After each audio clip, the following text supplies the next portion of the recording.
Hi. A lot of us right now are making our New Year's resolutions. We're thinking about what are the things that we want to work on this coming year.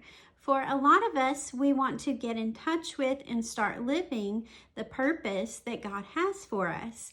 And that's a great goal. There's no better goal that you can have.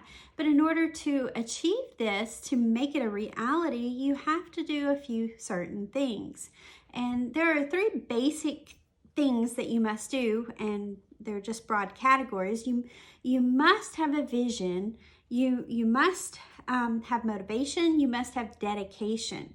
Right now we're going to talk about the vision. You must have a clear vision. It needs to be concrete. It doesn't need to be abstract. It needs to actually be something tangible that you can accomplish, not just some big broad scope of a goal that isn't an actual actionable, doable thing. So make sure that you have a clear, concrete vision for what you are to do. Now, you don't go and make this vision on your own. You seek God in prayer and in Bible study, reading His Word, exposing yourself to God's Word as much as you can, and then obeying Him in everything that you do, in your thoughts, in your words, in your actions.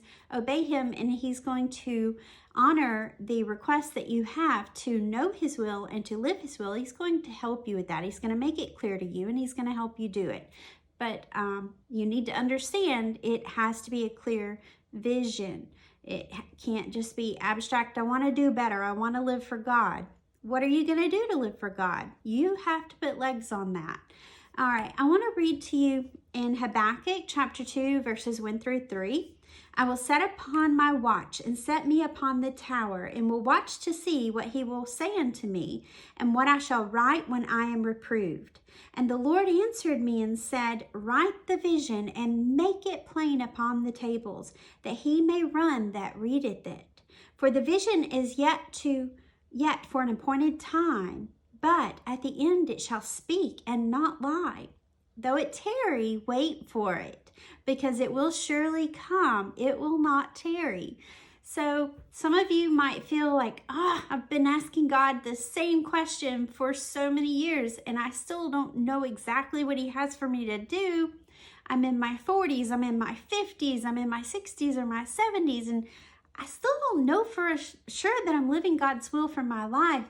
Well, just keep hanging on, because God promises, though it tarries, hang on, you're going to get your answer.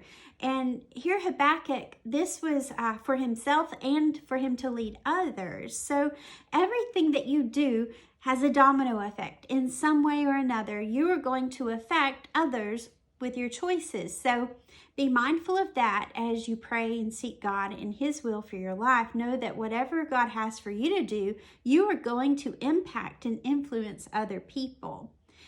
We all impact and influence in different ways, on different scales, but understand that this whole life is about relationships, and our relationships with one another, and more importantly, our relationship with our Creator.